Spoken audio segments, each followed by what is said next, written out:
அதிகமாக ஆசைப்படுற ஆம்பளையும் அதிகமாக கோவப்படுற பொம்பளையும் நல்லா வாழ்ந்ததா சரித்திரமே கிடையாது. நம்ம என்ன தான் முக்கினாலும் இவர் மாதிரி டயலாகில் ஒரு பஞ்ச் வைக்க முடியாது. ஆனால் நம்ம பாடி லாங்குவேஜ் மூலமாக கண்டிப்பாக ஒரு பவர்ஃபுல்லான பஞ்ச் கொடுக்க முடியும். ஹலோ அண்ட் வெல்கம் டு 3 நொடிகளில். சினிமாவிலேருந்து சக்ஸஸ் எப்படி அச்சீவ் பண்ணலான்னு நம்ம பார்த்துட்டே வரோம். அந்த வரிசையில் இன்றைக்கி நான் கொண்டு வந்திருக்கிற டாபிக் பவர்ஃபுல் பாடி லாங்குவேஜ். சக்தி மிகுந்த உடல் மொழிக்கு தேவையான விஷயங்கள் பார்க்கலாம். பாயிண்ட் நம்பர் 1, பார்த்த உடனே கை கொடுங்க. ஹேண்ட்ஷேக்குங்கிறது ஒரு பாரம்பரியம். இது மூலமாக உடல் ரீதியாக ஒரு இணைப்பு ஏற்படுது.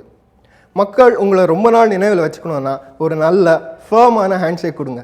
சில பேர் கை கொடுப்பாங்க, கரும்பு ஜூஸ் மிஷினில் கை மாட்டின மாதிரி இருக்கும். அந்த மாதிரி இருக்கக்கூடாது, கஜினி படத்தில் வர மாதிரி இருக்கணும். பாருங்கள். அம்மா பிறந்த இடம் இதுதான்.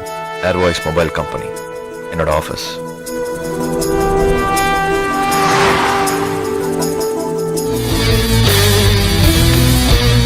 என்னால முடியும்.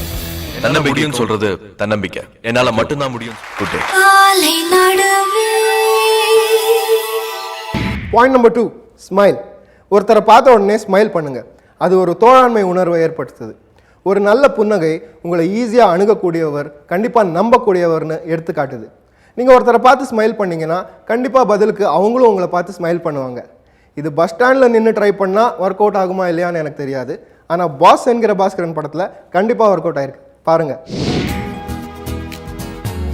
யார் இந்த பெண்தான் என்று கேட்டேன் முன்னாலே, இவள் எந்தன் பாதி என்று கண்டேன் தன்னாலே. என்னை பார்க்கிறாள், ஏதோ கேட்கிறாள், எங்கும் இருக்கிறாளோ, கண்ணால் சிரிக்கிறாள், முன்னால் நடக்கிறாள், நெஞ்சை கிழக்கிறாளோ. பாயிண்ட் நம்பர் 3, கை அசைவின் முக்கியத்துவம். The importance of gesture. கை அசைவுங்கிறது நம்ம பேச்சுக்கு டைரெக்டாக லிங்கான ஒரு விஷயம். நம்ம பேசும்போது கை அசைவோடு பேசுகிற பழக்கம் நம்ம எண்ணங்களை இன்னும் பவர்ஃபுல்லாக எடுத்து காட்டுது. அதே நேரத்தில் அதை ஓவர் ஆகிடாமல் பார்த்துக்கோங்க. பிரியமானவளை படத்துலேருந்து இந்த சீன். என்ன இப்படி நிக்க வச்சு கேள்வி கேட்கறதுக்கு சீமந்த வரைக்கும் வெயிட் பண்ண வேண்டிய அவசியமே உனக்கு இல்லையே. கல்யாணத்தன்னைக்கு உன் பக்கத்தில் உட்காந்து தாலி கட்ட வந்தல, அப்பயே தாலியை பிடிக்க வீசி எரிஞ்சிட்டு 1 இயர் உனக்கு அக்ரிமெண்ட் பொண்டாட்டி என்னால் இருக்க முடியாதுன்னு சொல்லிட்டு காரி துப்பிட்டு போயிருக்க வேண்டியதானே. ஏன் போல? உன்னை பொறுத்த வரைக்கும் நான் 1 இயர் அக்ரிமெண்ட் போட்டு தானே செஞ்ச மிகப்பெரிய தப்புன்னு சொல்றேன். ஏன் நானே சொல்றேன், நான் செஞ்சது மிகப்பெரிய தப்பு தான். நான் கல்ச்சர் தெரியாம செஞ்ச தப்பு. 2-3 வாட்டி கல்யாணம் பண்ண ஆம்பளைங்களையும் பார்த்திருக்கேன், 4-5 வாட்டி கல்யாணம் பண்ண பொண்ணுங்களையும் பார்த்திருக்கேன். அந்த கல்ச்சரை பார்த்து வளர்ந்த எனக்கு 1 வருஷம் மட்டும் பொண்டாட்டியர்னு அக்ரிமெண்ட் போட்டது எனக்கு தப்பா தெரியலடி. Point number 4, make eye contact. எப்போவுமே தலை நிமிர்ந்து எதிரில் உட்கார்ந்துருக்கிறவங்க கண்ணை பார்த்து பேசுங்க. அது உங்கள் மன உறுதியை எடுத்து காட்டுது. என்னை பார்த்து பேசு, என் கண்ணை பார்த்து பேசு, சியா விக்ரம் சொன்ன மாதிரி. ஆனால் பாஷா படத்தில் தலைவர் எப்படி பேசுகிறாருன்னு பாருங்க.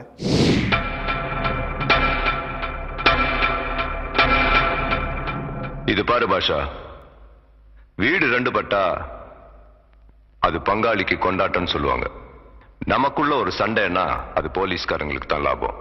நாமளா அடிச்சுக்கிட்டு சாகணும்னு அவங்க காத்துட்டு இருக்காங்க. அதுக்கு நம்ம இடம் கொடுக்க கூடாது.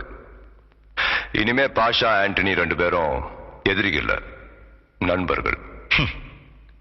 உன் பிசினஸ்ல நான் தலையிட மாட்டேன், அதே மாதிரி என் பிசினஸ்ல நீ தலையிடக்கூடாது. இது உனக்கும் நல்லது, எனக்கும் நல்லது, நம்ம எல்லாருக்குமே நல்லது. நான் பணமோ பேரை சம்பாதிக்கிறதுக்கு இந்த தொழிலுக்கு வரல, உன்னை அழிக்கத்தான் இந்த தொழிலுக்கு வந்த. இப்பவும் சொல்றேன், நீ சேர அக்கிரமத்தில் நிறுத்திட்டு அன்வர் சமாதியில் மண்டி போட்டு மன்னிப்பு கேட்டு போலீஸ் சரண்டர் ஆயிடு.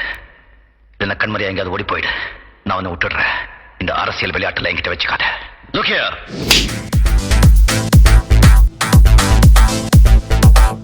எபிசோட பார்த்துருப்பீங்க. உங்கள் பாடி லாங்குவேஜை இன்னும் பவர்ஃபுல்லாக ஆக்கிக்கோங்க.